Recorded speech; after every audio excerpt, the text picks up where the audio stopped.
안녕하십니까. 오늘은 언론의 자유를 수호했다는 이야기를 하고자 합니다.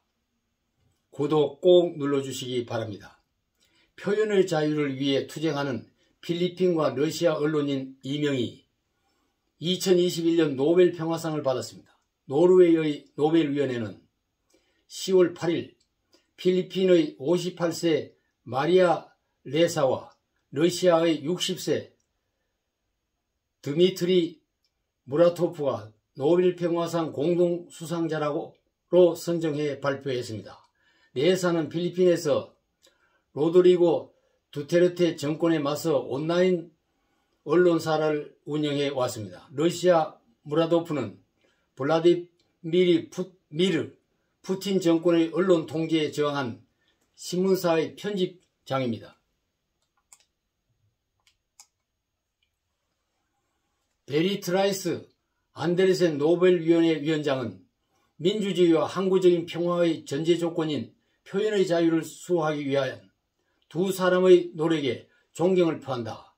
두 사람의 수상자는 민주주의와 표현의 자유가 점점 더 불리한 역경에 놓이는 세상에서 언론의 자유라는 이상을 실현하는 모든 언론인을 대표한다고 찬사를 보냈습니다. 언론인이 노벨 평화상을 받은 것은 1935년 독일의 전쟁 재무장 실태를 고발한 독일 기자 카를 폰 오시에츠키 이후에 86년 만에 처음 있는 일이 되는 것입니다. 필리핀의 레사는 2021년 네프로라는 필리핀의 반정부 온라인 언론사를 설립하여 두테르테 대통령의 권위주의 통치를 비판해 왔습니다. 네프로가 탐사보도를 통해서 정권의 부패와 무능을 고발하면 필리핀의 각 부처나 정부 산하기관이 레사와 네플러를 상대로 명예훼손 소송을 걸어 입을 막으려 했습니다.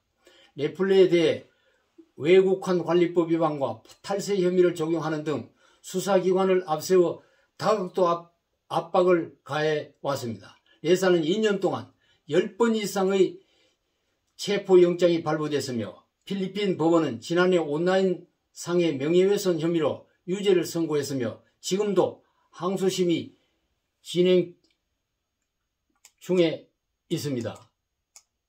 유죄가 확정될 경우에 최대 징역 6년형에 처할 수 있습니다. 레사와 네플러는 수천 명의 용의자를 사살한 두테르테의 초법적인 마약 반대 캠페인에 반대하여 국제사회의 주목을 받았습니다.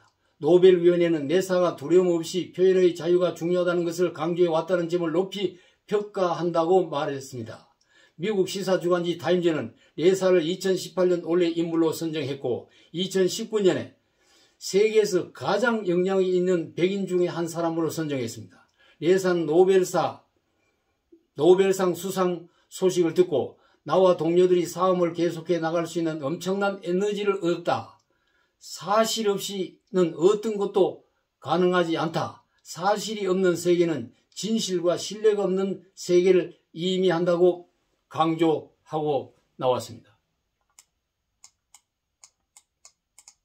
러시아의 무라토프는 1993년 대표적인 반정부 신문인 노바야 가제타를 공동 설립했습니다. 당시 노바야 가제타는 컴퓨터 2대와 프린터 1대로 출발했습니다. 이 소식을 들은 미하일 고르바초프 소련 대통령이 1990년 노벨 평화상을 받을 때 상금의 일부를 기부하여 기자들 월급을 주고 컴퓨터를 사들였다는 일화가 있습니다.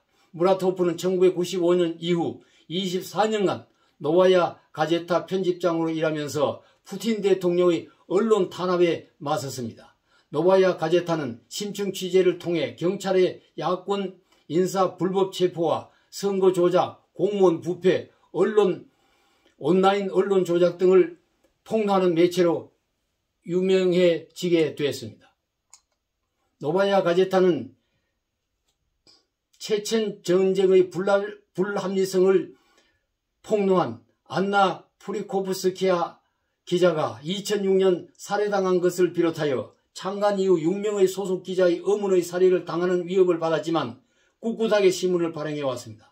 노벨위원회는 6명의 기자가 살해당하는 상황 속에서도 무라토프는 저널리즘의 윤리적인 기준을 준수하면서 언론인이 원하는 것은 무엇이든지 쓸 수 있다는 권리를 일관하게 지켜왔다고 밝히고 나왔습니다. 무라토프는 노벨 평화상을 수상한 언론의 자유를 수호하다 죽은 동료들을 위한 것이며 억압받는 러시아 저널리즘을 위해 대표하는 역할을 계속 맡아나가겠다고 강조했습니다.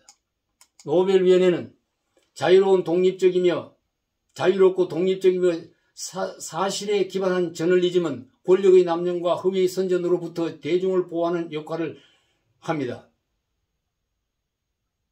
표현의 자유는 전쟁과 분쟁의 대항해 민주주의를 지키기 위한 중요한 전제 조건이라고 말했습니다. 한국에는 유엔과 세계 여론이 부당하다고 하는 언론중재법을 다수 의석의 여당이 통과시키려 하고 있습니다.